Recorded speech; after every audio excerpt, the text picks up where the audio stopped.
Hello guys! Nandito na naman tayo sa Trev Electrical. So ayun guys, ngayon gagawa kami ng video na kung saan tuturo namin yung mga basic wiring lang po para sa mga aspiring electrician dyan. So, ayan, ayun guys, bago natin gawin yung videos natin, mas okay yung patayin natin yung mga kuryente natin para makaiwas po tayo sa mga disgrasya. So, ayun. So again guys, bago kayo gumawa sa pagdating sa mga kuryente, so make sure mo muna na naka-safety first kayo or nakapatay yung kuryente bago kayo gumawa. Ayan. So simulan na natin. So ayun guys, again make sure muna natin na walang may dumadaling na live na kuryente. So katulad nito, ayan naka-on natin. Kailangan mo nang patayin muna natin. Ayan, tapos kailangan di siya nakasaksak. Talagang walang dumadaling na kuryente. So, ayan. Isa-isayin natin ngayon. So, meron tayo ditong receptacle. Tsaka yung switch na ilaw. Siyempre yung plug nya. Tsaka yung wire. Para makonect natin. Tsaka yung ilaw. So, ayan. Simulan natin.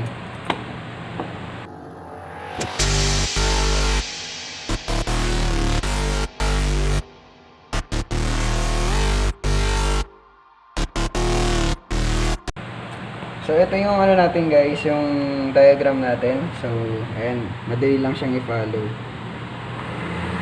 May naging tanong lang kayo ayan, sa comment box. So, yung line 1 natin, ayan, dadaan siya sa switch. Ito, line 1 na natin yung line 1.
Ito guys, so nalagay na natin sa switch. So ito, ilalagay na natin dito sa load.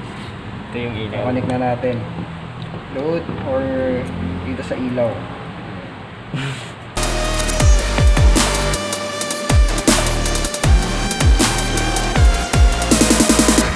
Ayan. So ito yung line 2 na natin. So dagdag kaalaman lang guys. Kailangan yung sa direct line natin, kailangan nito siya. Dito natin siya i-connect sa gold na yan. Ayan, yung pinakagitna niya. Ayan.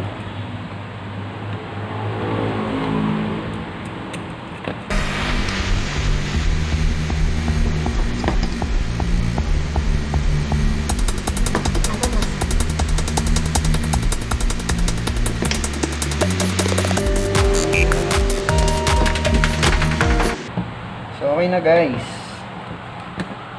Ayan. So, lagyan natin ng ilaw. Tester natin. Tapos mo. So guys, okay na yung na-connect na natin. So, gagawin natin para ma-make sure natin na wala siyang short. Gagamitan natin siya ng tester. So, ayan, kung mga aspiring electrician pa lang kayo, mas maganda na gumamit kayo ng tester bago natin siya ilagay sa live wire. Ayan. Live wire lang. Ayan. So gagamit lang tayo ng continuity. Ayan. Pag tumunog siya, ibig sabihin, short tayo. Short yung ano natin, ginawa natin. Ayan, since hindi siya tumunog, okay, wala siyang short. So, ngayon, subukan na natin.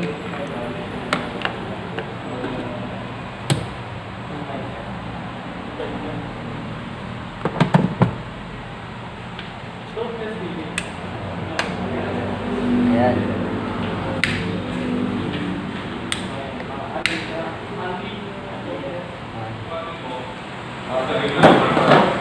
Dito naman guys, so ayan, maraming salamat sa panonood and kung nagustuhan yung video na to, don't forget to like and follow nyo na rin kami para mas ma-update kayo sa mga next videos natin.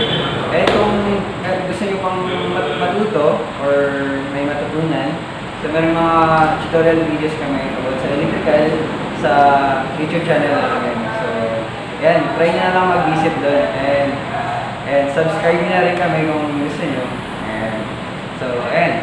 Maraming salamat. Ingat kayo palagi.